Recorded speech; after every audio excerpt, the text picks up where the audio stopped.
Good morning बच्चों। मैं विवेक Srivastava, diet प्रवक्ता, सामाजिक विज्ञान, कौशाम्बी। बच्चों, पिछले क्लासेज में हम आपको मौर्य वंश के बारे में बताए थे कि मौर्य वंश की उत्पत्ति कैसे हुई थी, उसका मुख्य स्रोत क्या क्या थे, और उसमें कुछ प्रमुख राजा जैसे चंद्रगुप्त मौर्य, बिंदुसार, अशोक के धम्म, उसके अभिलेख, शिलालेख, स्तंभ लेख, गुहा लेख के बारे में चर्चा किए थे। आज उसी के क्रम में हम लोग मौर्य प्रशासन के बारे में पढ़ेंगे। तो चलिए स्टार्ट करते हैं। मौर्य प्रशासन, ठीक है बेटा। मौर्य प्रशासन की जानकारी के मुख्य स्रोत कौटिल्य का अर्थशास्त्र, मैगस्थनीज की इंडिका, रुद्रदामन के जूनागढ़ अभिलेख एवं अशोक के अभिलेख से मिलते हैं। ठीक है बेटा। मौर्य प्रशासन का भारतीय इतिहास में महत्वपूर्ण स्थान है। यह भारत का प्रथम केंद्रीकृत प्रशासन प्रणाली का उल्लेख है। बेटा, ये मौर्य प्रशासन जो थी, अब यहीं से केंद्रीकृत प्रशासन प्रणाली आ गई भारत में।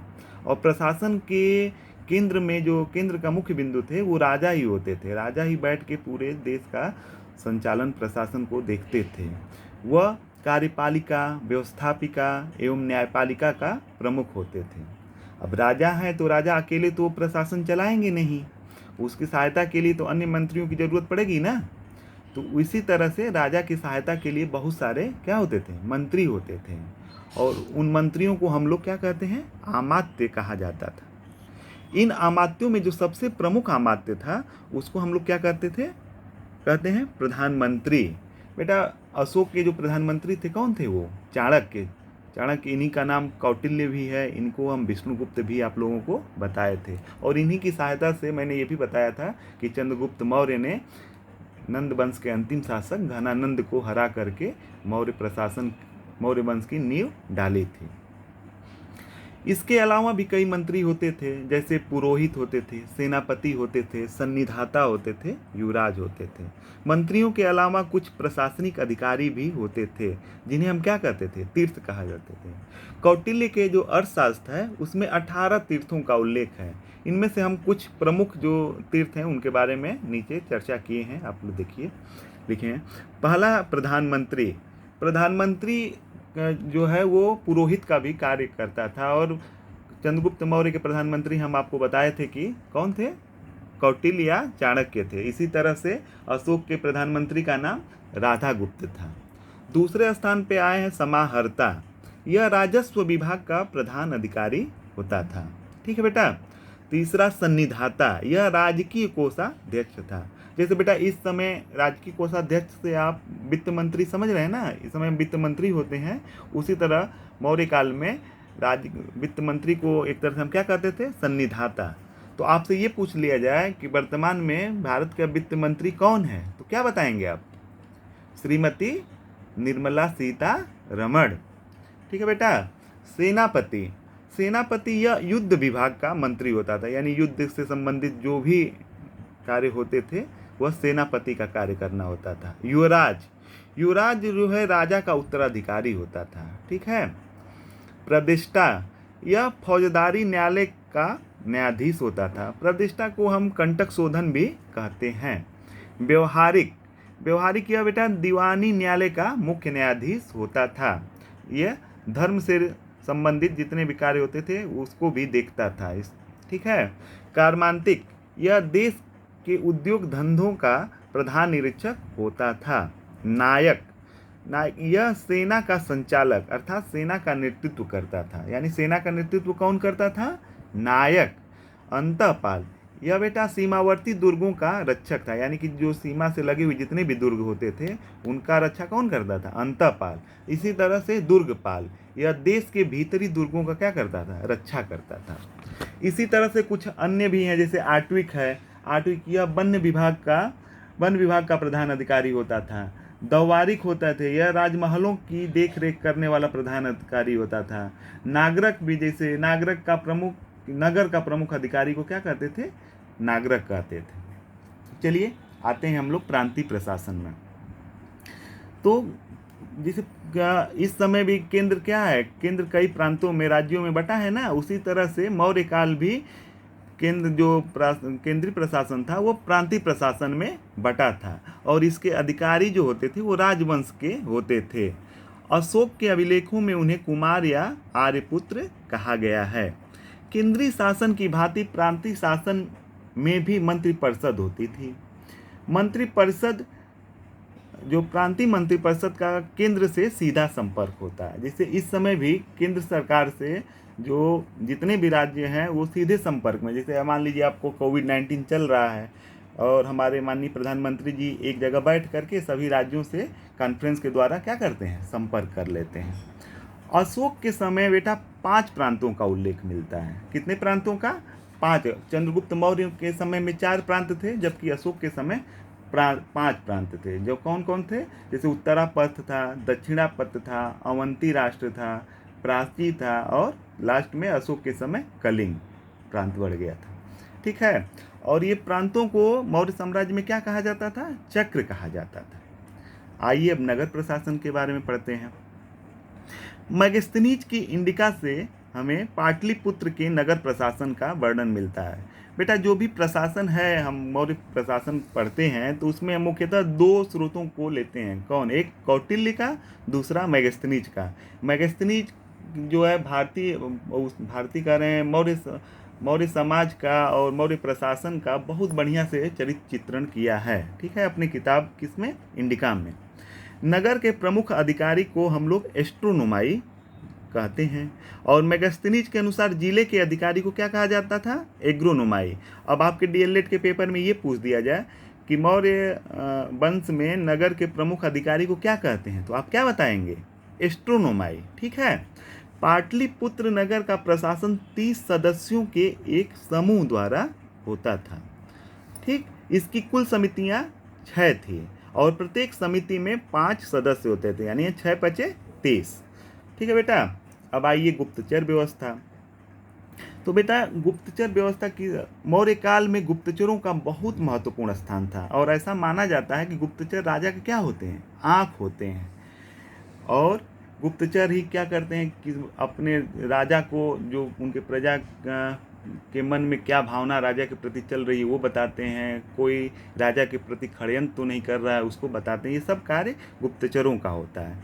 और गुप्तचरों को मौर्य काल में क्या कहा जाता था? गूढ़ पुरुष कहा जाता था और इसके प्रमुख अधिकारी को सर्प महामात्य कहा गया है। अर्थशास्त्र में बेटा 2 प्रकार के गुप्तचरों का वर्णन मिला है। पहला संस्था, ये ऐसे गुप्तचर थे जो संस्थाओं में संगठित होकर कार्य करते थे। ठीक है बेटा, जो संस्थाओं में संगठित होकर कार्य करते थे उसको संस्था कहते थे। इसमें विद्यार्थी के बेस में भी कुछ रहते थे, कुछ सन्यासी रहते थे बेस में, कुछ किसान के बेस में, व्यापारी के बेस में, तपस्वी के बेस में भी रह के गुप्तचर का कार्य करते थे। दूसरा संचरा, ये भ्रमणशील गुप्तचर थे। ये घूम घूम करके राजा को सूचना जो भी मिलती थी उसके नगर की वो देते रहते थे। ठीक है। अब आइए राजस्व प्रशासन। तो बेटा हम शुरू से ही देखते आते हैं कि प्राचीन काल से लेकर आधुनिक काल तक संपूर्ण अर्थव्यवस्था का जो नींव थी वो क्या थी? कृषि थी। बाद में व्यापार भी हो गया, मगर कृषि अभी भी हम देखते हैं कि कृषि ही राजस्व का मुख्य साधन होता है। मौर्य काल में भी अर्थव्यवस्था का मुख्य आधार क्या है? कृषि ही था। मौर्य काल में जो कृषि पर जो कर लगाया जाता था वो लगभग 1/6 से 1/4 भाग था। ठीक है। और जहाँ सरकार सिंचाई की व्यवस्था कर दी थी वहाँ कहीं कहीं ये मिलता है कि 1/3 भाग भी कर के रूप में लिया जाता है। आपको पता है कि राजस्व जो का मुख्य साधन कर ही है। अगर राज्य का संचालन प्रशासन चलाना है तो धन की आवश्यकता पड़ती है। बिना धन का तो प्रशासन चलेगा नहीं। आप सैन्य व्यवस्था भी नहीं कर सकते हैं, कोई भी व्यवस्था आप धन के माध्यम से ही कर सकते हैं। तो भी ये इसके लिए जो मौर्य प्रशासन में कर के रूप में धन लिया जाता था। और मौर्य काल में सबसे प्रमुख उद्योग वस्त्र उद्योग भी था। आंतरिक भी उद्योग होता था, बाह्य भी उद्योग होता था, यानी अन्य देशों से भी उद्योग हुआ करता था। व्यापार करने के लिए मुद्रा का प्रयोग किया जाता था।